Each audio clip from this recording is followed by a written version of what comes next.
so many wonderful presentations. And because of that, and because of the immense amount of material already covered, I'm going to sort of skip through a few parts of this presentation and deal more with the essence. And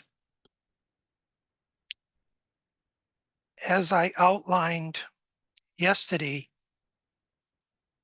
this is going to be in sort of two parts: general information on Taurus and the nature of Shamballa and the will of deity, and a closing fire meditation and alignment. And in between those two, we're going to be sharing a number of symbols and animations. And it's very important to take into consideration that these images must be transferred up onto the high mental plane to be most effective. And if anyone feels any discomfort viewing these animations, just close your eyes, relax, and go with the music. And one of the things that is not well known is that there is a fifth Kumara whose primary purpose at this time historically, we hear a lot about the three primary Kumaras, but this fifth Kumara, her primary focus is connecting the human brain to the etheric brain. And it may seem like a very small gap to fill, but it's one that has been congested all across the planet.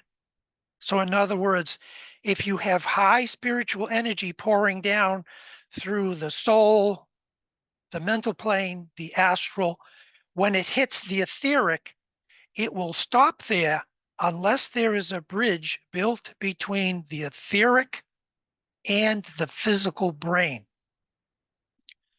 And I have spent no less than 50 years studying not just all these lofty philosophical and occult facts that I have a tendency to spout regularly, but how to bring it down, narrow it, and ground it right on the physical, because that is where redemption is required.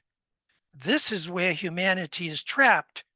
And the Lightweaver machine that I have brought to the conference over many years, it was not an entertainment device. It was calibrated so that the viewer, through what is called entrainment, could bypass the lower mind and stimulate this etheric brain, and then of course on up to the higher subplanes of the astral, the higher subplanes of the mental. So these animations that you're going to be viewing, they may be very short, and they may be very colorful and very animated, but they have a specific purpose, occultly speaking. And this is a part of what DK called the new superhuman physics, where moving into these higher dimensions is going to be an art, but also a science. So let us begin. And I'm going to skip over these two quotes other than say that DK has indicated that in this century, we are going to have a newer and more adequate teachings. That is such a great subject of discussion. And then speaking of Duane, yes, sorry, I am just telling you that because we have time, you don't have to skip anything if you don't want to. Because we okay. have Well, time. We really I'm have going time. to thank you very much, Julia. I'm going to condense certain parts and expand other parts. Thank you. Towards the end of the century, And during the first few decades of the 21st century, teachings anent Shamballa will be given forth. The effort of the abstract mind of man will be towards the comprehension of this, just as the goal of hierarchical contact marks the present effort of the disciple. Glamour is disappearing, illusions are being dissipated. The stage of penetration into a new dimension, into a new phase of effort and of attainment is rapidly being promulgated. This is one of the important points that I took away working with our dear brother Michael and the 35 or 40 years that I worked with him. Yes, love is so important. Intelligent understanding is so important. But we need to develop personal will fused with the will of the soul, and then eventually one monadic will. So all of us are challenged. And there's a fair amount of people coming up for the third initiation because according to DK, this is another period of what he called the gathering in of the Arhats. And it's those who are taking the third and potentially the fourth initiation. And all these powerful energies that are pouring down through our solar system, through our sun in its three aspects, is stimulating the 7 aspects of the will, just as there's 7 aspects of love. So DK and Cosmic Fire says there's 3 main ways. There's infinite ways to approach deity, but 3 primary ways that he put forth in that wonderful treaty. And the quote says, all that will be possible for us to do in this section will be to impart the truth in 3 ways. Through the illumination of the student's mind as he studies the stanzas of DN. Secondly, through the realization that will come to the student as he correlates and ponders upon the various occult fragments found scattered through the pages. Thirdly, through the consideration of the various charts and word pictures which will be found also scattered through the treaties. The student of the new era will approach much that he has to master through the medium of the eye, learning thereby to appreciate and solve that which is presented to him in the form of lines and diagrams. All is symbol, and these symbols must be mastered. There are 7 levels of symbols, 7 levels of interpretation is a better phrase. And once you have unlocked the mystery and the secret of one particular symbol, it will morph into another symbol. And when you have gone deeper into initiation, that symbol again will morph into another one.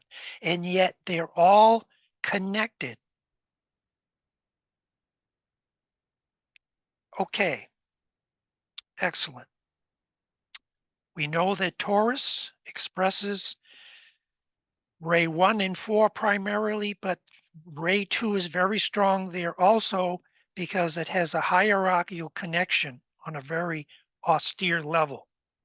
And we know at this WESAK period, we're in that alignment and we're all feeling it from the wonderful presentations and the work that Tulia has shared with us. Note that at the very top of the heading, it says Taurus is the mother of illumination. So what would this look like if Taurus was both the mother of illumination, but also on another level, the father of illumination. Keep in mind, the fourth ray is is love in its higher aspect. Yes, the second ray is the premier and the all-pervading quality of spiritual love. But according to DK, you cannot fully understand the fourth ray until the fourth initiation. And what is one of the key characteristics of mastering the fourth initiation? A complete comprehension of color and sound understood occultly.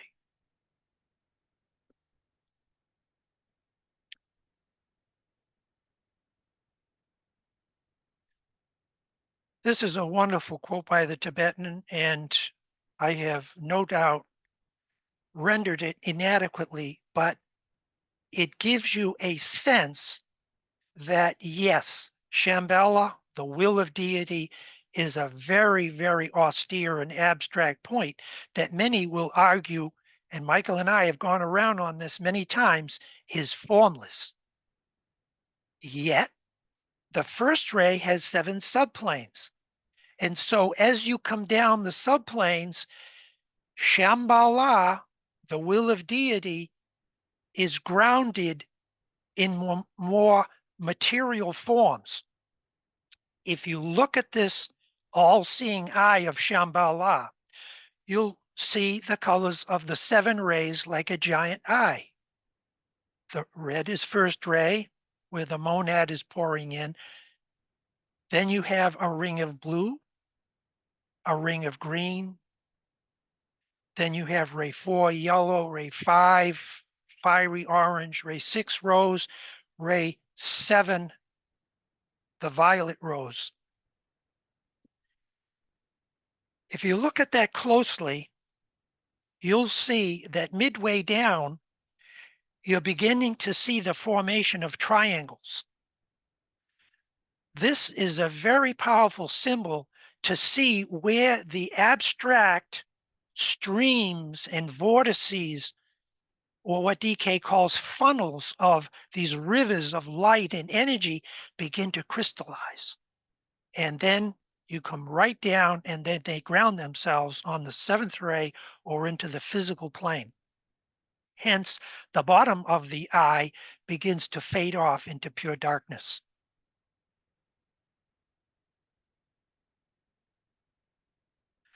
This is one of HPB's most famous quotes. Fohat, which is cosmic electricity, and is an expression of the will of the Father, speaks of the fiery whirlwind. Note the vortical design that indicates an opening or a widening of the ethers is taking place, so to let the potency of the first ray descend from its great heights to the lower material levels. So in other words, we're not really looking at Fohat as much as we're looking at what Fohat does as it impacts the lower levels. This is not my artwork, but it is utterly profound. It shows a channel, a funnel, a vortex coming from a star system, and I can't recognize it. Some astrology might be able to understand the placement of those stars, but here we have coming from cosmic sources, pouring down into our solar system, the great second ray of love wisdom, but it's impelled and driven forward by that piercing electric flash of the first ray. And this is why historically the first ray has been associated with the tip of the spear, the tip of the sword, the tip of the arrow, because it cuts through, it pierces, and it widens. Just like a screw when you drive it into wood.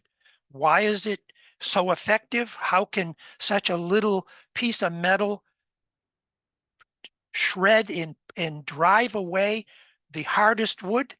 because it has a sharp tip, and when it's driven through a corkscrew motion, it separates whatever is in its way. And that's what you're seeing here.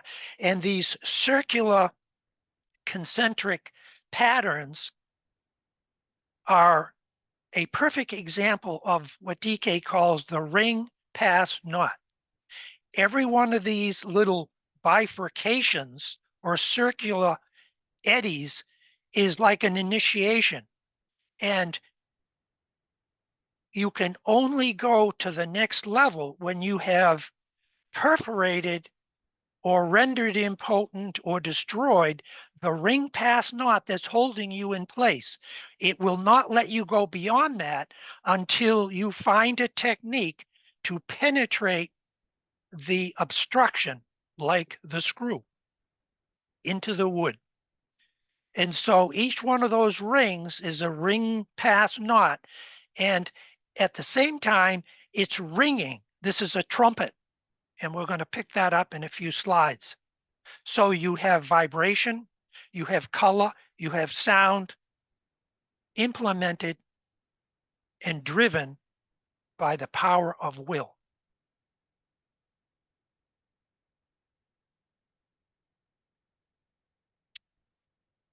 Another one of my contributions to what I call the dance. The first ray symbolized by the black dot in the center, and the color red is driving through and activating the second ray, because love is given its greatest brilliance because of the first ray. And it's driving it in a circular pattern. And if you look closely, you'll see countercurrents being formed. One is twirling clockwise, the next one goes counterclockwise, then clockwise, then counterclockwise, infinitely. And as you look at the picture in the outer periphery, it's what DK calls the living waters. And these living waters eventually impact the astral plane, which is more along the second ray and relates to the emotional nature. And there lies the discomfort of the sensitive, inquiring disciple to make inroads into this powerful force, because they have to reorientate the substance, not just in the physical etheric, but in the astral body. Will energy will disrupt you if you're not operating from a high enough emotional level. So we control, we orientate our emotions in new and creative ways, not just because it brings us personal peace, but because it opens a gate so that Shamballa can operate on the first subplane of the astral. And this is equally true of the mental plane. Shamballa does two things. It elevates and it disrupts. But what it does is it throws out and destroys a path through those hindering elemental forces that are still clinging to our auric sheath and bodies. Once again, it falls under the idea of a new Aquarian superhuman physics. Now here's the electrical component of Shamballa and the will of the Father. And another quote from Blavatsky: Fohat drills holes in space. How does energy get from a higher level to a lower level? Does it just jump? It doesn't get on a train, it doesn't take a plane. It drives through different levels of substance that are no longer needed and they're thrown out. And we know that at this time, historically, Uranus, which is the premier one of the premier esoteric planets, is associated with electricity, ray 1, but curiously, paradoxically, also ray 7, depending on what level.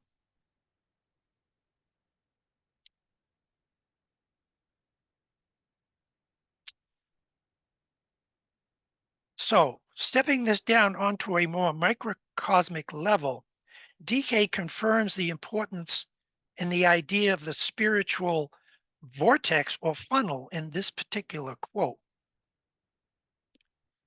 Speaking of the door of initiation, DK states, that center is in reality an opening, a door leading somewhere, a way of escape, a place through which the soul imprisoned in the body can emerge and pass into higher states of consciousness. It has also been called the funnel or channel for the sound. It has been named the trumpet through which the escaping AUM can pass. I have no doubt if Alice Bailey, under the impression of DK for all those years, had the technological advancement that we are privileged to right now, you would have seen this way back then. The equipment was not there. And Alice A. Bailey, for all of her genius, was not artistically inclined. And yes, they rendered some magnificent symbols and charts and tabulations, but those charts and tabulations are being reinterpreted through modern audio video techniques. And it is my opinion, this is one of the ideas that DK was alluding to when he said there's going to be a new interpretation at the turn of the century, not just in art and design, and new information will be excuse me, imparted, but the way that it is imparted, it's going to be receptivity through the eye, the new discipleship, the new way of visualizing and being creative and building bridges, particularly if you have a lot of second ray in your bodies or instruments. God geometrizes, and second ray disciples, if they can see an image, however insufficient, however far away from the original, they can take that image into their meditations, draw it up to the high mental plane, and sail.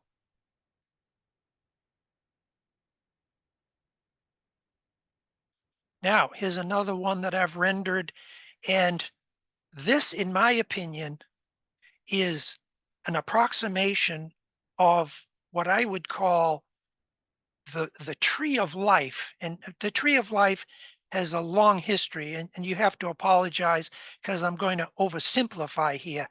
But this is the tree of life with its many branches, its many root appendages as vortices. Each ray, each plane has 7 subplanes: color, sound, vibration, and it's like an accordion. Faux enunciates a sound, and the accordion, if you can imagine all of these different appendages of this tree of life, all condensed down to the very base, like an accordion, when the planetary logos or the solar logos sounds the will, the word of will, like an accordion, it opens.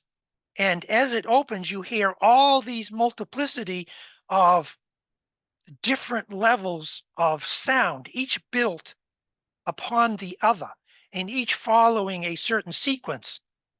That's called Manvantari, when the great logos, whatever level, breathes out.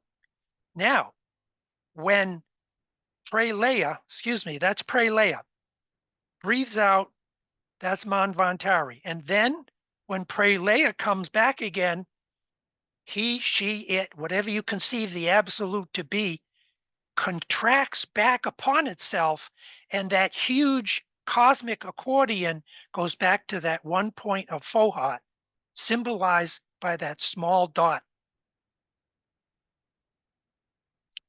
This is the same image, only seen through the rays and the planes. And if we took that tree of life and laid it flat and made it more linear, this is how it would look. Fohat, or the spiritual will, is symbolized by the black dots, and they bring into existence the rays and the planes.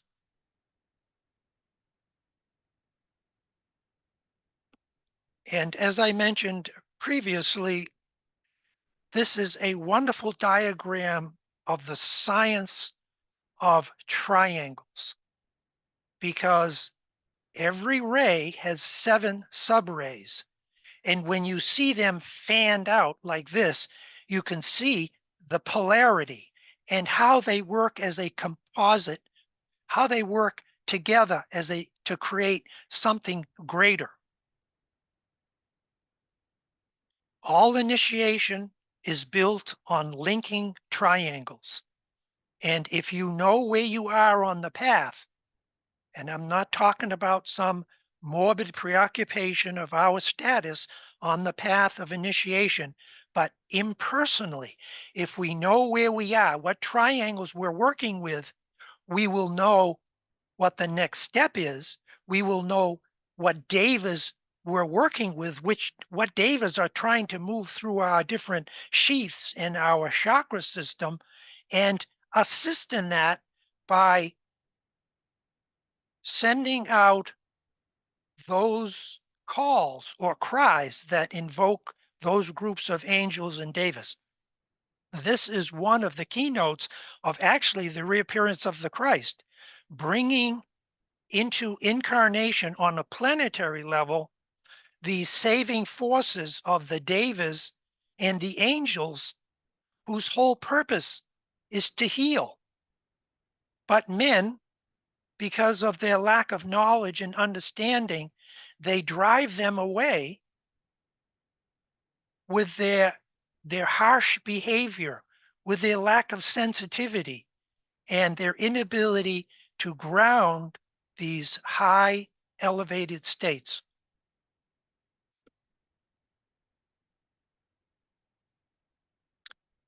Another duplication of what we just saw, only once again, skipping back to the spiral dynamic. Only here we see a fractal. The very center point of this composition is the black fohatic dot of what the Buddhists call the unborn, the uncreated, the known nothing. This is what why some Buddhist groups say they don't believe in God. They don't have a religion, because they believe in the science of energy and force. And the moment you take your religion and add all these historical trappings to it, you diminish it. So the spiral is ever moving forward, drilling itself through space in its expressive mode, and then retracting back into itself once it has gained the experience of the journey. In other words, through the law of sacrifice, we're not just sacrificing something more for something lesser. Actually, the saving forces gain more additional light for having descended down through these different rays and planes. So they gain, we gain, the whole organism from top to bottom gains. It's an integrated synthetic ecosystem in which no part is left out. This is also a perfect image of the law of correspondences that TK talks about, seen visually, or to use the apt metaphor, as above, so below. Each one of these rotating vortices that are spinning off from the main column, they're duplicates in miniature of the parent. And this is why fractals and the study of holography are so relevant at this time historically when you want to study light. In holography, if you take one little corner and isolate it, blot out the entire rest of it, from that one little patch in the corner, you can duplicate the entire original parent. And that's why, through the law of correspondence, if we understand our rays, our personality ray, our soul ray, the rays of our lower instruments, we have the keynote to the higher, because these lower energies are simply the grounded expression of the higher. We don't create the higher, we simply open and link to that which already exists. Okay, now we're going to move into our first animation. And I appreciate so much having a little extra time to give this science its due reward, because there isn't anything in here that's original by me. I am simply the conduit of certain energies that are trying to show the ageless wisdom, not just from an artistic point of view, but one that lends itself more to modern science. Okay. Initiation is about climbing the mountain. And why is the mountain, the spiritual mountain, Meru, why are they so important as a symbol? Because all forces eventually blend and ascend to that top point. In other words, here at the very apex of this sharp funnel-like mountain is where Fohat and the will reside. They're unknown. And as they descend, they flare out and they rotate and they do a dance. All cycles that we study in astrology or meditation or healing, they're all in motion.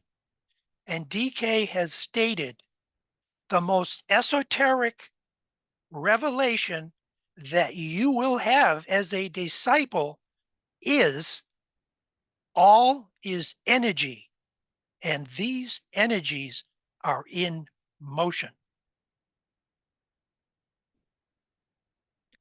So let us take a deep breath and feel these vortices that we're about to experience in motion with music are pouring down through our different bodies, coming down from hierarchical levels, from Shamballa, the soul, purifying and opening your mind to new and creative thought, passing through the emotions and throwing out any unneeded and unwanted past experiences, however painful, down through the physical etheric and driving out any ill health or potential disease that is hovering around your auric etheric field.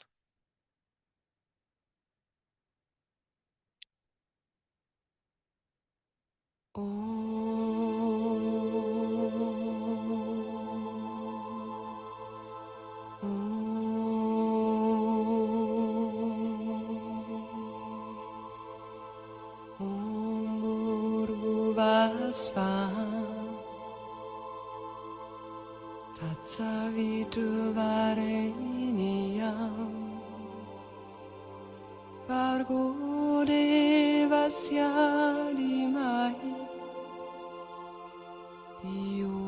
Yuna prachodaya Bhuvasva tatsaviturvareniyam Bargo devasya mai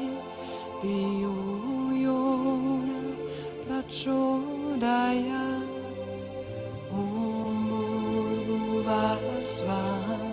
tatsaviturvareniyam Bargo devasya mai Yuna prachodaya Bhuvasva tatsaviturvareniyam Bargo devasya mai Yuna prachodaya Bhuvasva tatsaviturvareniyam Bargo devasya mai Yuna prachodaya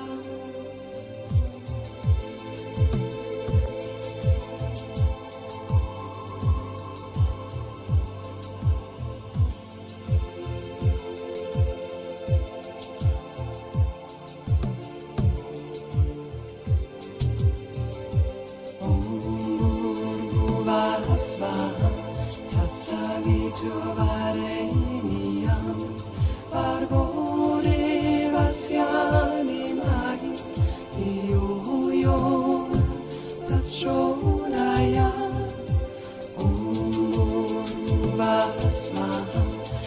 Bhuvasva tatsaviturvareniyam Bargo devasya mai Yuna prachodaya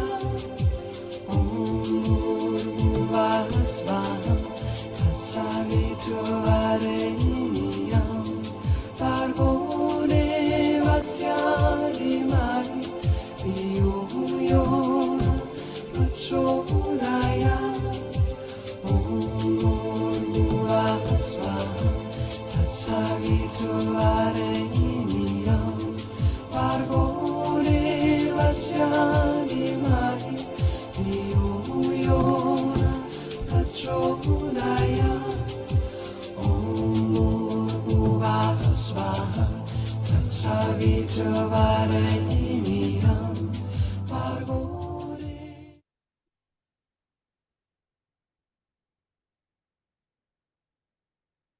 We are all suns flashing in the infinitude of space.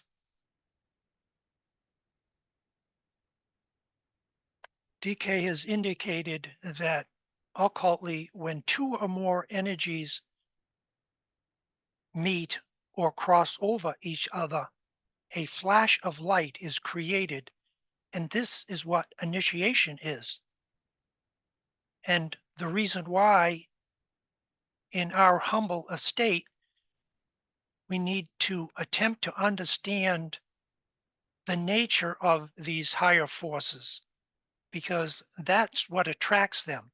We can act as if, and eventually, through meditation and visualization, those bridges are created, and the acting as if becomes the being it now.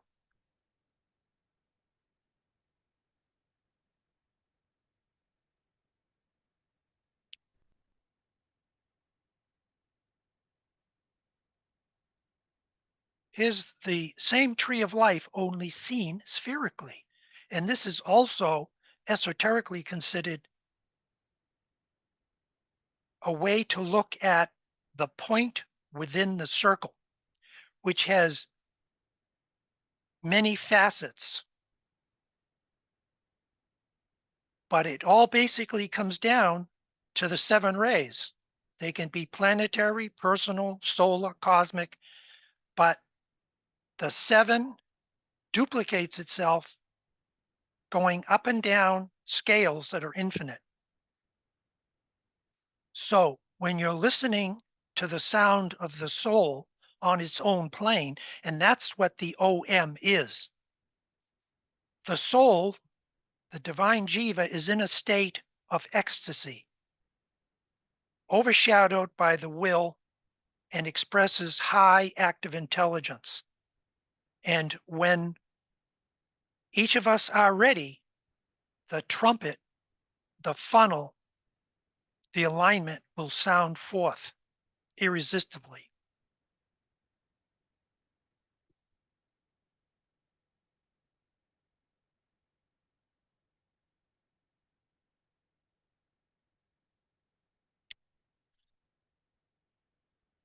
Okay, we're coming up for another video, trying to put all of this information into a more experiential mode and ground it. Ground it right in not just your mind, your astral body, but the physical etheric. We know the crown is the paramount spiritual center that is a fast moving vortex galvanized by will energy. When fused with a mother vortex of energy seated at the base of the spine, we have a great fusion of the highest and lowest spiritual principles and a great uplifting of the out of the tomb of matter. In a somewhat poetic and intuitive fashion, DK describes this process of energy transference in this additional way.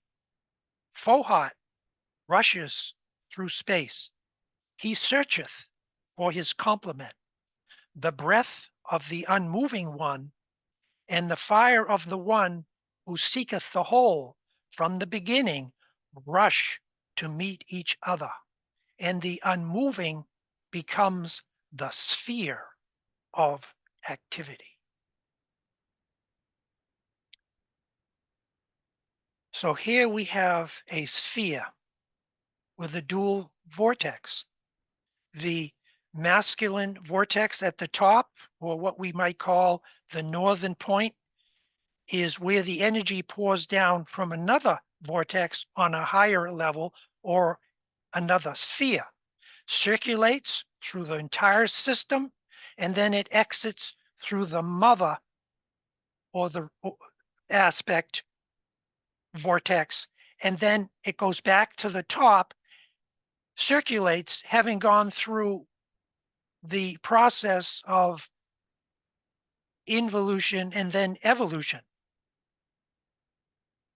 So take a deep breath, relax, and use this animation in the same way you used the previous one.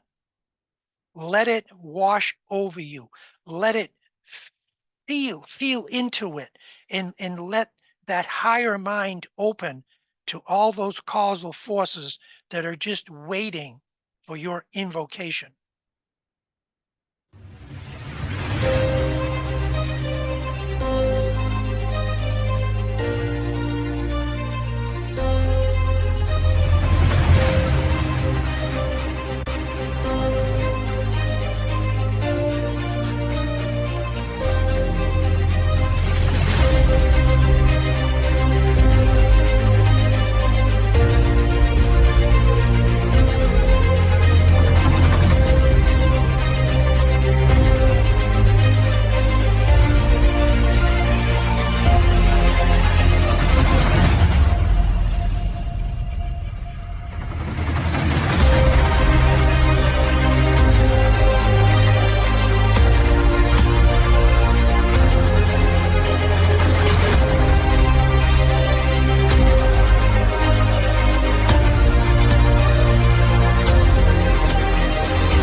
one can easily see the cautionary note that I threw out prior to beginning the presentation.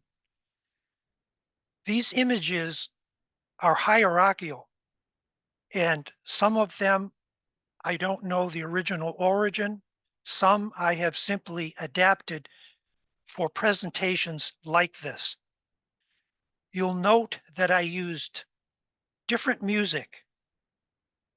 The Mountain of Initiation, the background music was more second ray. Very powerful, nevertheless. This one I used more first ray music. You can hear almost like thunder in the background. The question is, where are we on this great sphere? Because we are atoms within a greater atom. And you can look at this as one of your vehicles, your sheaths, which are all aurically rounded generically in this way, sometimes a little flatter, sometimes a little more elongated.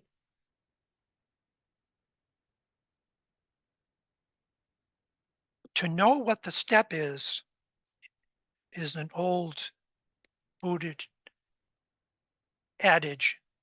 To know what the next step ahead is, you have to ask somebody who's just come back.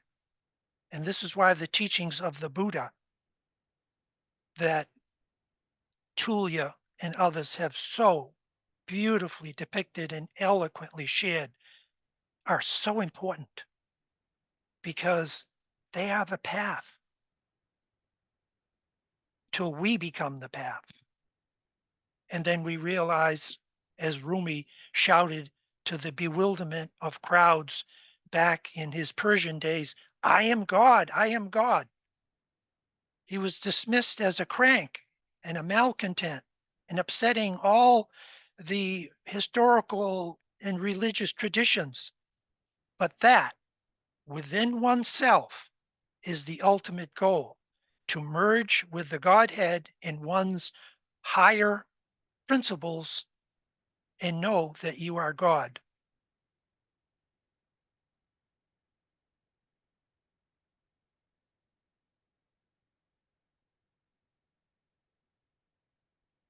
And triangle work, this is it. As I mentioned, and I apologize for being repetitive, every time you do your triangle work, you are strengthening not just the triangle between you and your other group brother or sister, or even within a group. You are strengthening the entire etheric triangle grid around the planet in some way. And some people will say, oh, this is impossible. No, it's a fact. This is what the new group of world servers do. The new group of world servers that are being trained to express goodwill and right human relations are building occultly these webs of light so that evil can no longer penetrate the fragile earth in all of its inhabitants.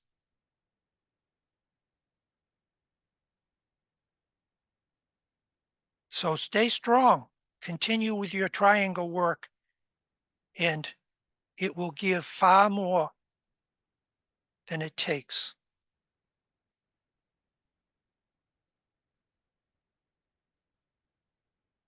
Okay. Now we're coming to the closing with our fire mantra. Would anybody like to read this?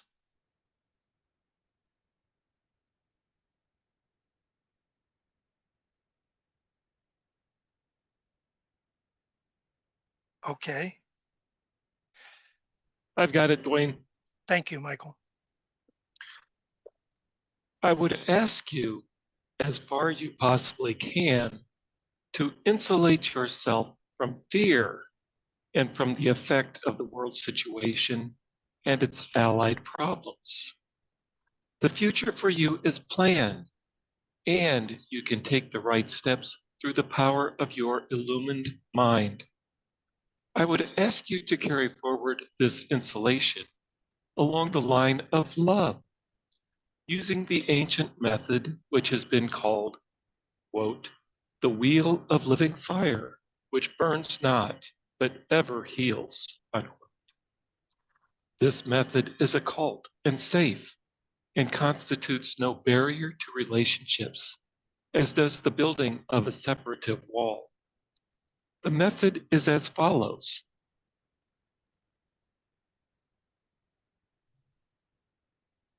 Please continue reading, Michael. See before you a wheel of fire with 7 spokes. See it immediately before your eyes. Then, by an act of the creative imagination, see yourself standing in the center at the hub of the wheel. There, regard yourself as if you were that hub. From that central position, send out the 7 streams of living love, radiating upon the world. When you do this, you serve and are, at the same time, completely protected. This exercise can become instantaneous and effective. It generates a protective force and at the same time makes you a living center of light and love. Thank you, Michael. That was beautifully shared by someone who stands in the center of that wheel of fire. So thank you so much. So now we're going to end with one more invocation. Michael, you're on a roll, and I'd love to have you on this very last one, and then we will do our closing meditation. The way of fire. I seek the way I yearn to know. Visions I see and fleeting deep impressions. Behind the portal on the other side lies that which I call home. For the circle hath been well nigh trod, and the end approacheth the beginning. I seek the way. All ways my feet have trod. The way of fire calls me with fierce appeal. Naught in me seeks the way of peace. Naught in me yearns for earth. Let the fire rage, the flames devour. Let all the dross be burnt. And let me enter through that gate and tread the way of fire. Excellent. So take a deep breath and remember that when the individual breath is given up to the group breath, initiation will occur. And that our God is the consuming fire, but this fire consumes only that which is no longer needed and is a hindrance. So let this invocation and this animation pour through you irresistibly.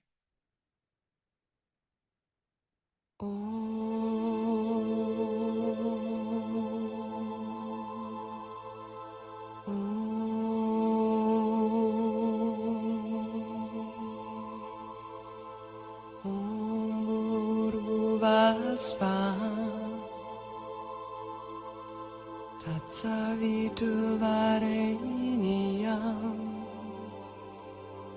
Bargo devasya dimahi Diyo yona prachodayat Om Bhurvasva Tatsaviturvareniam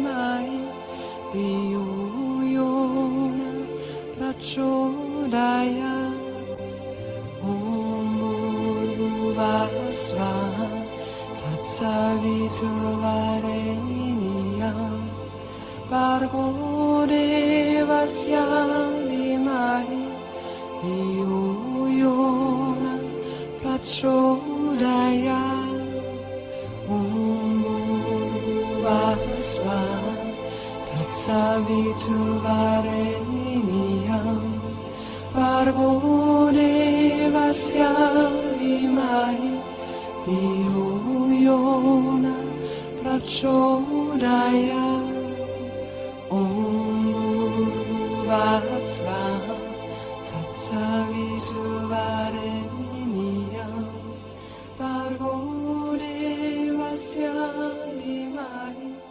Dhiyo Yona Prachodayat. I would like to thank everyone for participating in this presentation. It has been a real joy. Thank you.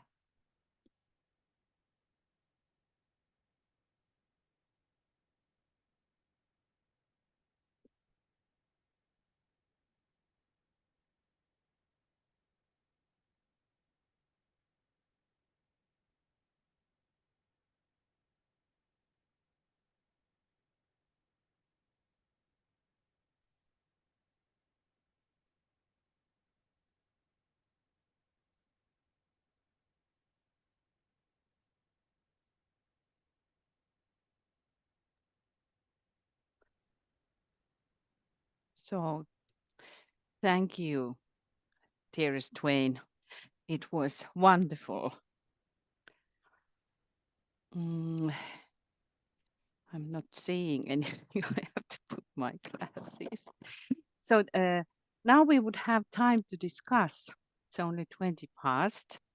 And so everybody use your time now with Duane. I had some questions about the FOHAT, but are there any questions? I would like to share. Oh, please do that. Yes, it came across to me as though in some way, in many ways, this was like a presentation of the fourth law of the soul, the law of repulse, where repulse, which is related to the first ray, is an expression of love.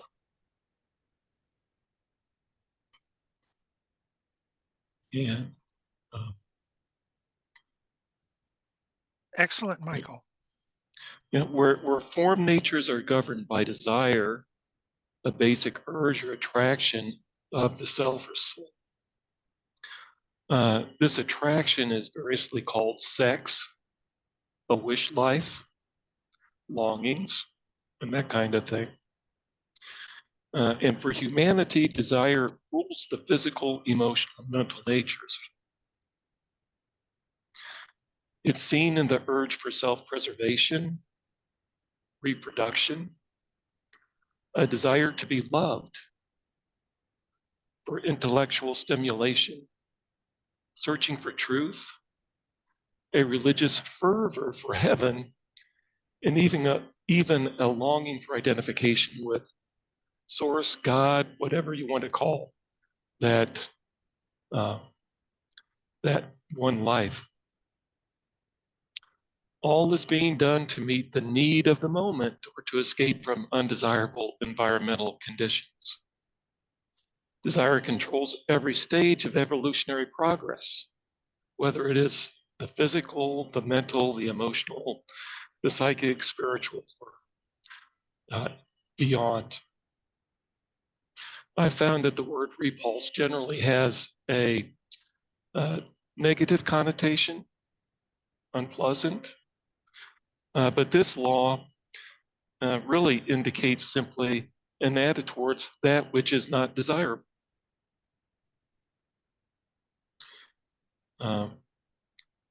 In my studies, one resource suggests that there are 3 types of destructive work occurring under this law. The first is eliminating desire. The second is severing personality links. And the third is ending all seeking for recognition. And we're told that there are some ways in which desirable become virtues.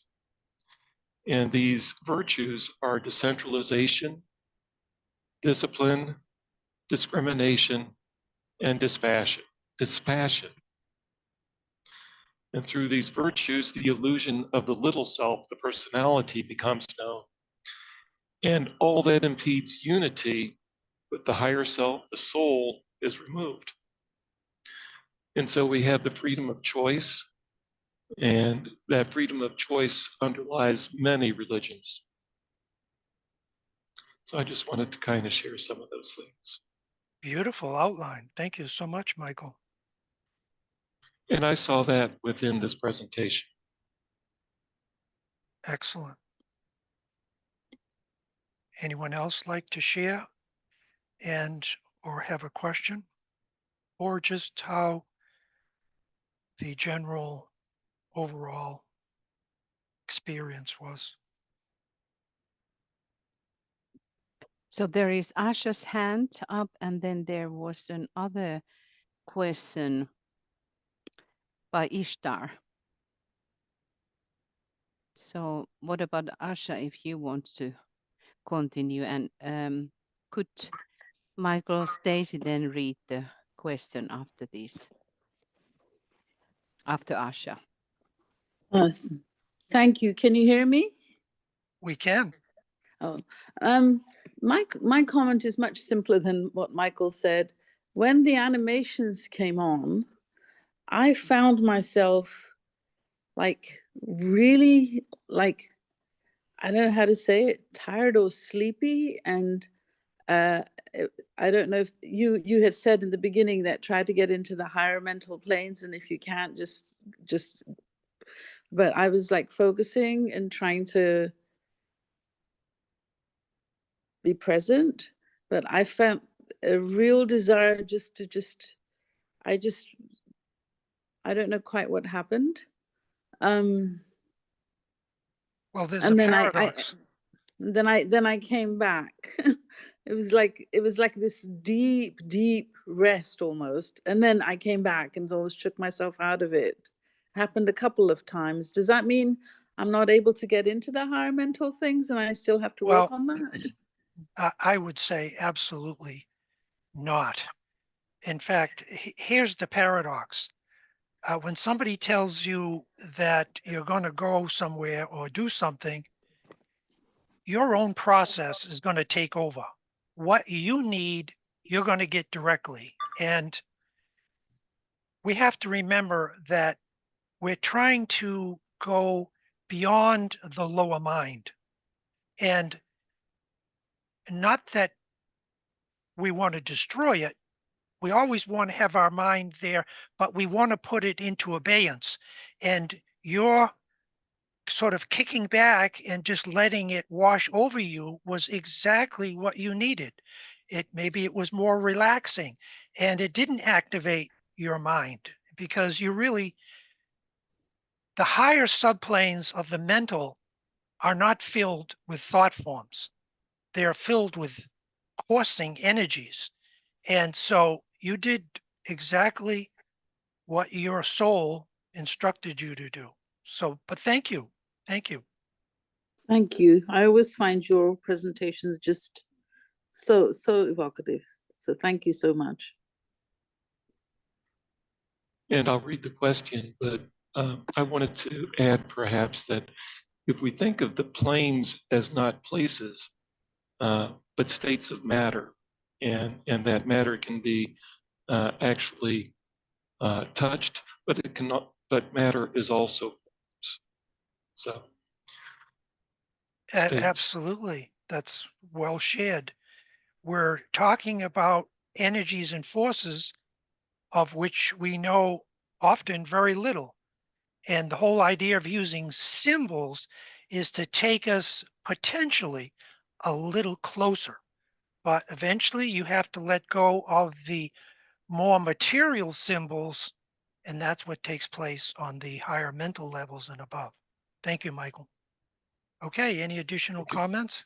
A question from Ishtar. Duane, when the web is burned through in any of the webs of the funnel, their oneness is understood and service is shared by penetration to that plane where others are also connected and in resonance can also penetrate the web. Excellent. Hence, where the mental plane can be seated across the world mind through group initiation. And these are questions. Excellent. Statements and questions at the same time. I love those kind of questions that the person posing it eloquently answers it in a certain creative way and is seeking to expand on that. Thank you, Ishtar. That's a beautiful question. And I don't know if I can answer that properly without taking too much time, but I would say this. We know that between the centers, there is these etheric webs, and that these etheric webs, they're there because of the fact that we're material beings and we're at a certain point in evolution. Those etheric webs must be dissipated slowly, methodically, and scientifically. Because if you tear these webs away prematurely, it can disorientate you. Whereas if you feel you're under control and you're making, as you eloquently shared, Ishtar, these higher alignments, it'll all fit together and it'll work organically. And this is true of the Kundalini. No one, in my opinion, should deliberately try to activate the Kundalini. However, at this time, historically, there are quite a number of advanced disciples who are either coming up for initiation or undergoing initiation that need feedback and support so that they can use this great mother fire coming from the base of the spine creatively and not turn away from it thinking, oh, what's this? This is new. It must be bad. No, it's the mother stirring. And the mother, as we quoted earlier, is seeking the father, just as the father is seeking mother. Shakti and Shiva, perfectly blended. Thank you, Ishtar. Any additional questions or comments? Morya.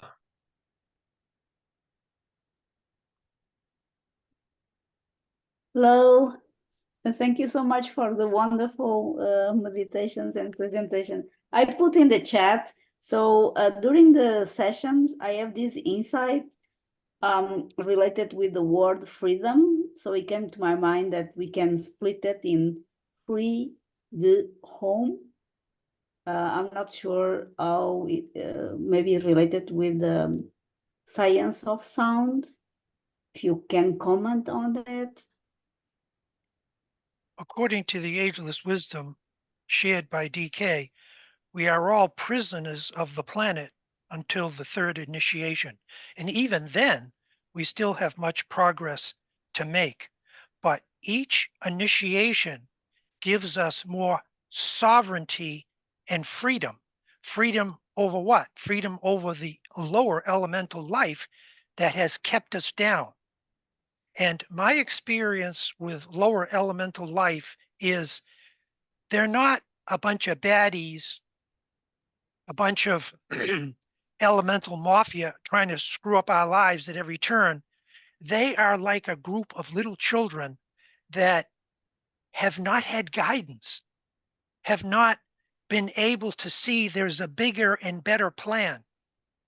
And that if you treat them as something you needed to get to where you are, then you will treat them more lovingly And this is what they need, not a flight from their anarchy and their craziness, but an imposition, occultly understood, of love that will draw them up and purify them, which is a part of the law of sacrifice. Do you think elementals are going to jump on the bandwagon to nirvana just because you tell them? No. You have to prove to them, you have to demonstrate to these elementals, you're trapped and I am here to help you. And by helping them, overall, if you look at the entire organism, you help the cells, all the cells that make up these different bodies. I apologize if this is not a good answer, Morya, but it's all about freedom.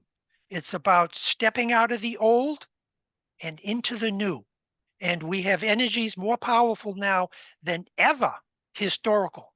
So you can do it faster with greater comprehension of the teachings, which are now made public.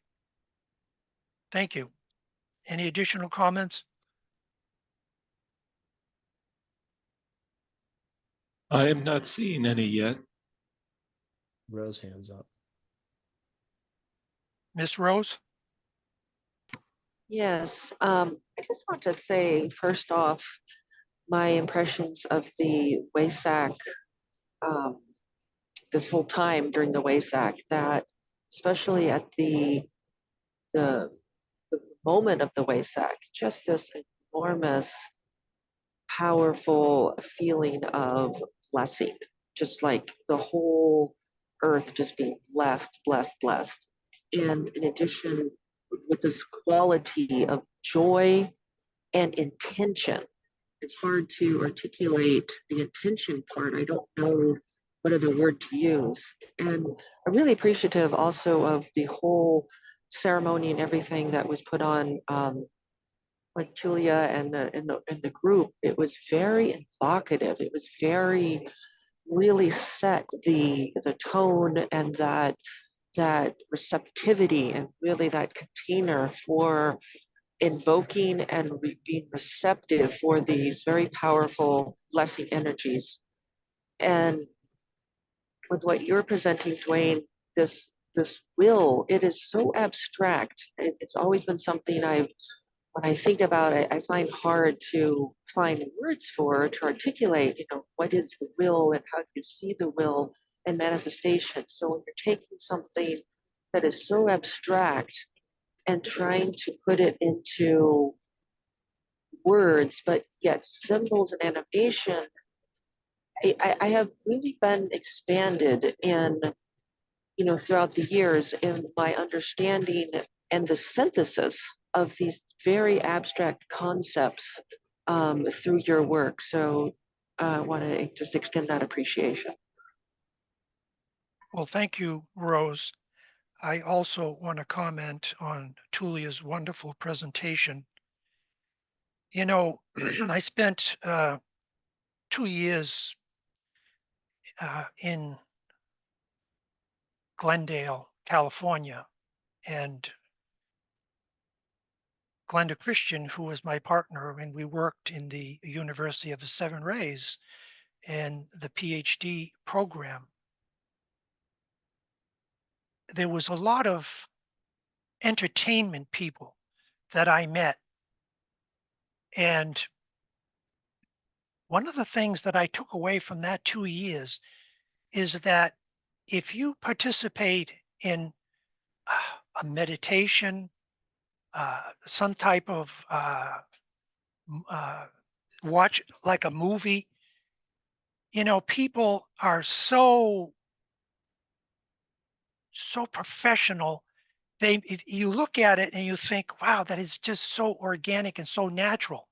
But I found on a first-hand basis, it takes years to develop a rhythm to enter into that which you're trying to explain through words and be living it.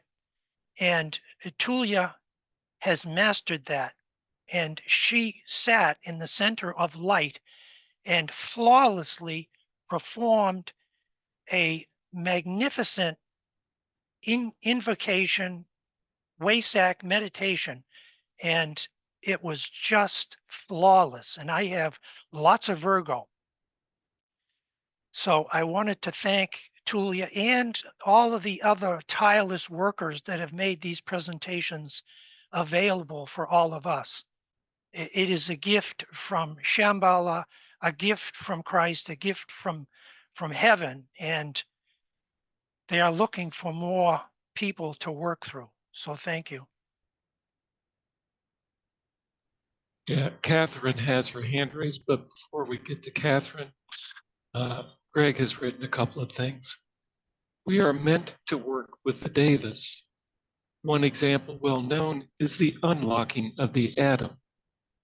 With nuclear fusion or fission generated chain reactions.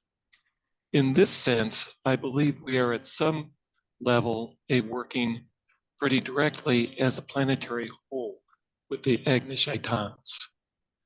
But if we are to work with either of these nuclear chain reactions, we must consider the most benign way of working with these so powerful examples of devas on the physical plane. The release of energies is a responsibility. Where'd it go?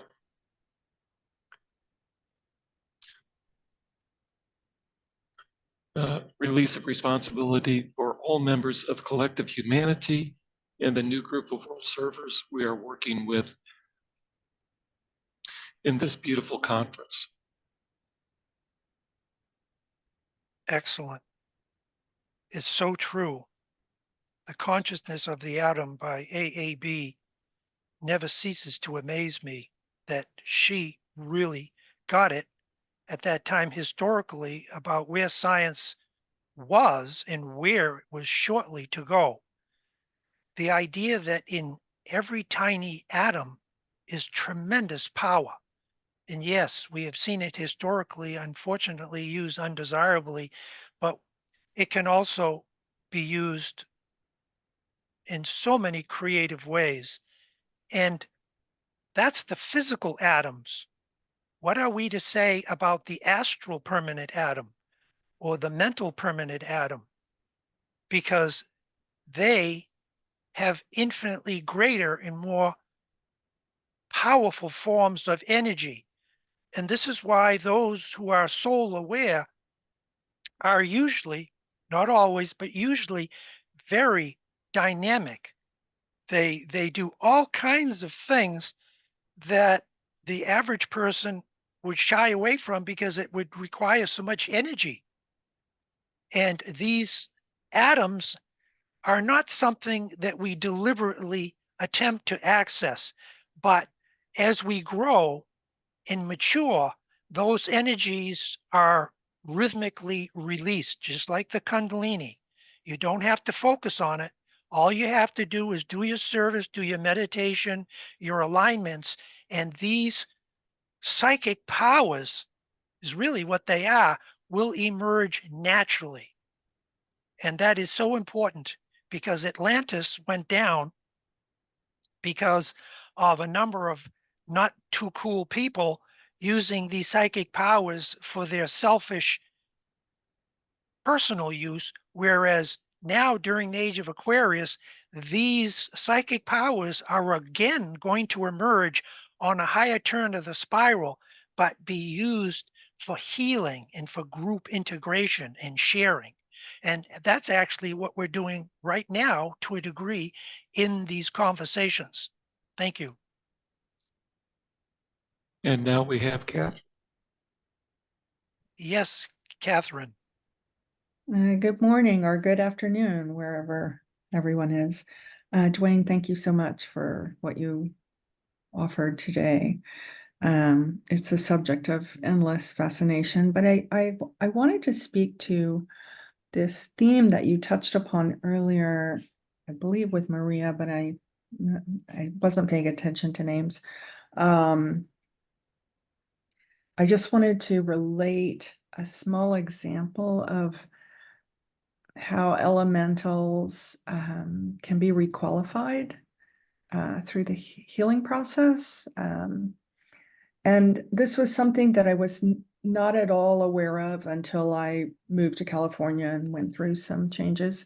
But I worked with a client at a distance who said she was having recurring dreams of being imprisoned and that she felt that she was in some sort of underground holding tank. Anyway, we just went with the imagery, and I allowed her to share with me that aspect of her existence that she felt was so vibrationally out of keeping with the rest of her life. I would describe this person as one of those like indigos or crystal children, just very much Excellent.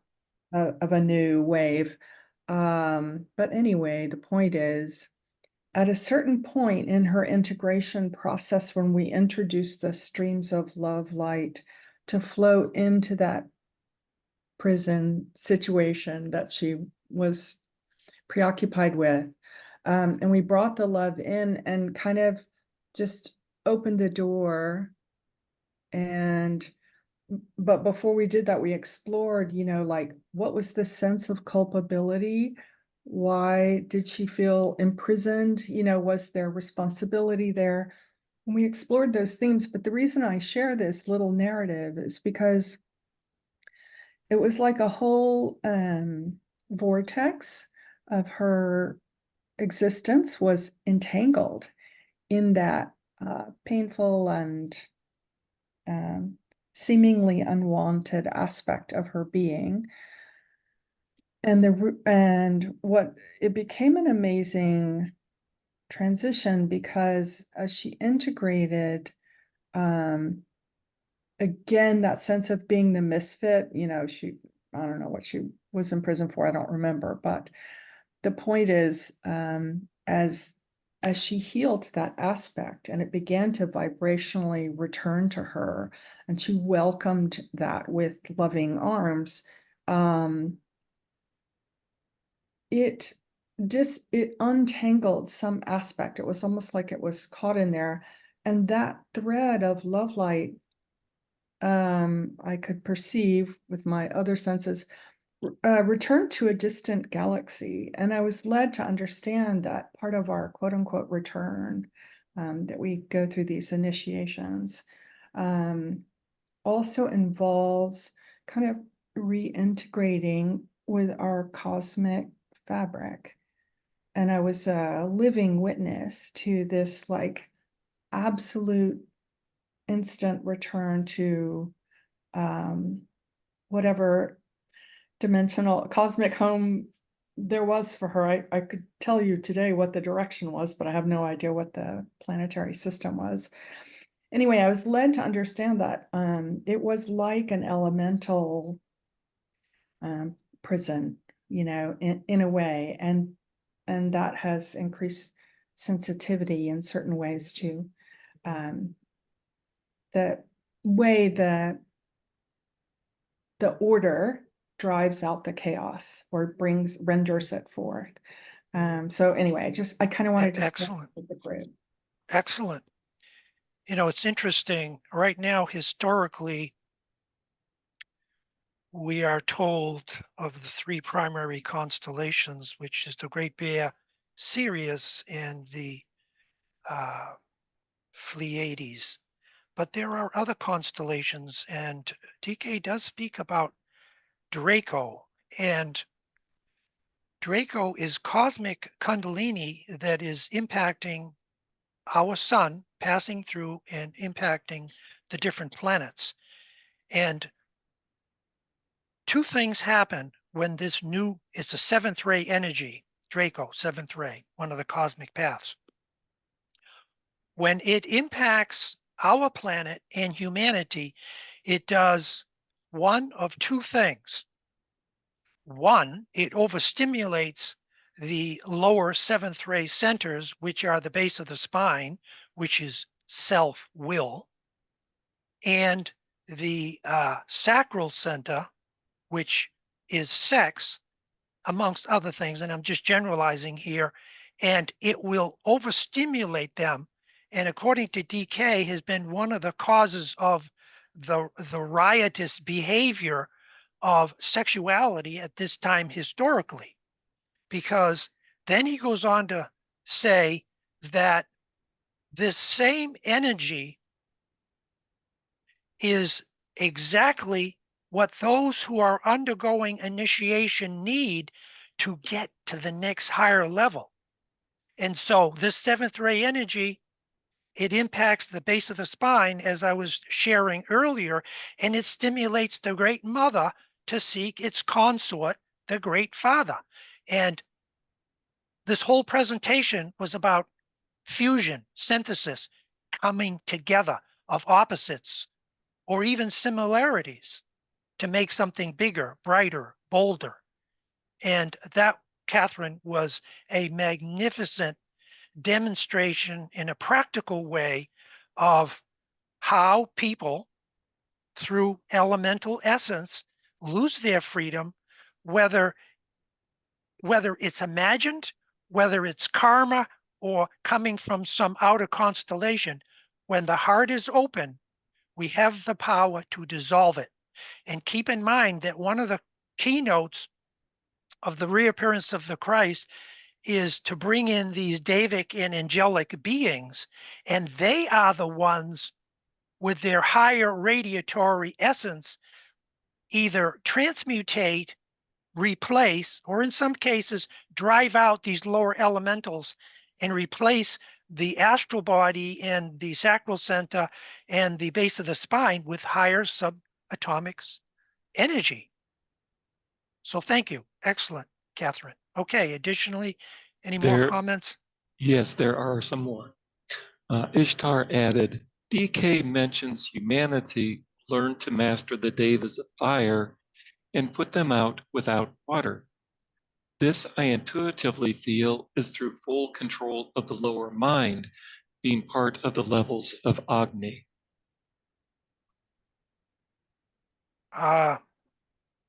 I'm not sure I understand the comment or the question, but I will say this. I have been amazed at the amount of people who have picked up the Tibetan's works and studied it for a short amount of time and came to the conclusion, oh, this is just all philosophy or it's all details. I don't want to participate in it. Or others who sometimes have taken many years of their life and said, you know, I have all this information and this knowledge, but where's it really taking me? And then they go on to another tradition. It takes somebody with a lot of sensitivity, psychically and intuitively, and a good cross examination of all the material to come to the understanding that everything DK laid out on the lower mind was just a prelude, a stepping stone with the disciples that he was given and had to deal with way back when. But when you get into his advanced teachings, it's about opening the heart, it's about understanding the will, it's about group integration.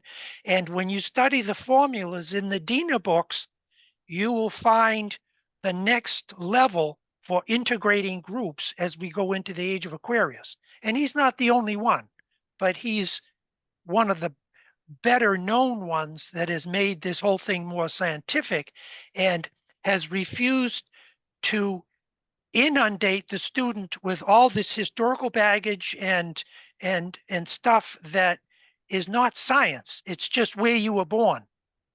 So thank you, Ishtar. Any additional comments? Helio Soul shares, I'm totally with Duane as I am just stepping into this high octane group. I have to share that I am still in some other place after yesterday's journey to WESAK, and the moonlight keeps doing something with me 24/7. Tuya took us to the valley in a suite.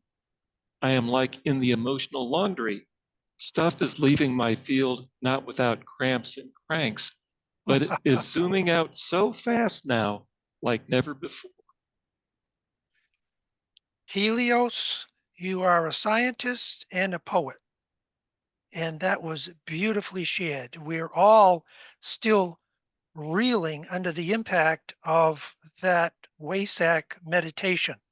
And I am reminded of Rumi, who said in one of his beautiful poems, "You will know when you have finally arrived and you were lit, because as you go through life, sparks will fly off your sandals." And my sneakers are smoking right now. Thank you. And added, Sirius is a star in the constellation of Canis Majoris. Greg shares, beautifully said, Heliosoul.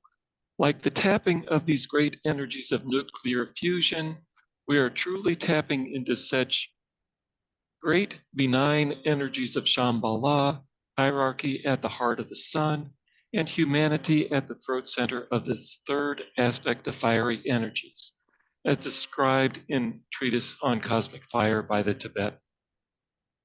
Excellent, Greg. So true. You know, it started out with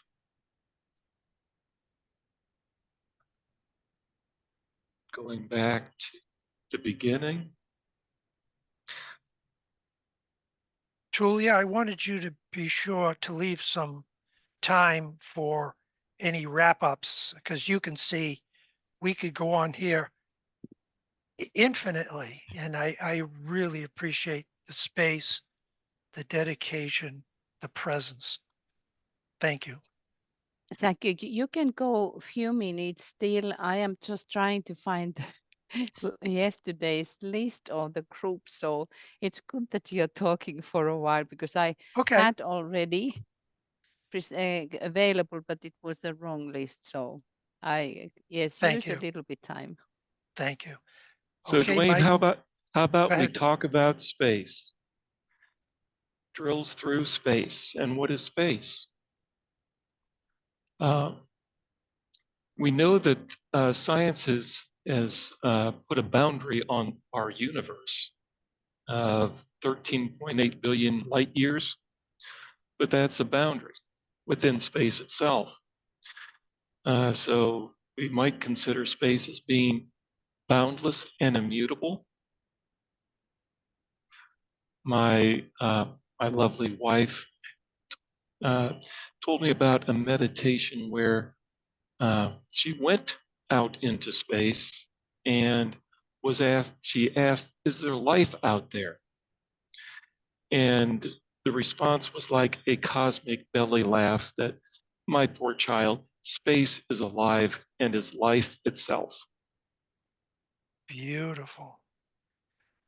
Well, you know, Michael, H.P. Blavatsky said in The Secret Doctrine, space is an entity, and time is the cycles that entity has chosen to work out some aspect of its plan or will. So that's excellent to be able to travel out there, find out firsthand. And to think of space as being boundless and immutable. And alive. It's alive. Life itself. The first principle of the secret doctrine. Yes.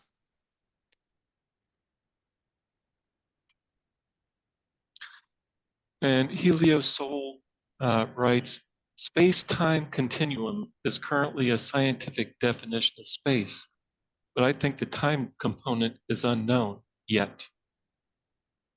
Well, time as we know it is just a consequence of our brain consciousness. Exactly. And we define it by where we are on the path. And this idea of freedom that we've been discussing is the ability to step out of human time and into the eternal. Oh, this is nice from Victoria. Space, the blinking BIP, boundless, immutable principle, off and on. Yes, and the blinking might be the the manvantari, the creation, and then the absorption, which is pralaya, the out breath, the in breath. And what we're doing in seconds, breathing, all these higher entities on a much higher and more exalted level through great cycles of time are doing the same thing, in breathing, out breathing. And when you can connect your individual breath with the breath of the group, the purpose of the group, the purpose of Sanat Kumara, you will understand the breath of God and become And immortal. Go ahead. Maria S. would like a more of an explanation of Fohat.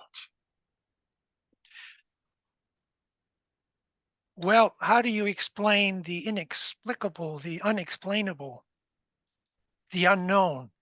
And as I've said several times, it's like electricity that's running through the wires of your home.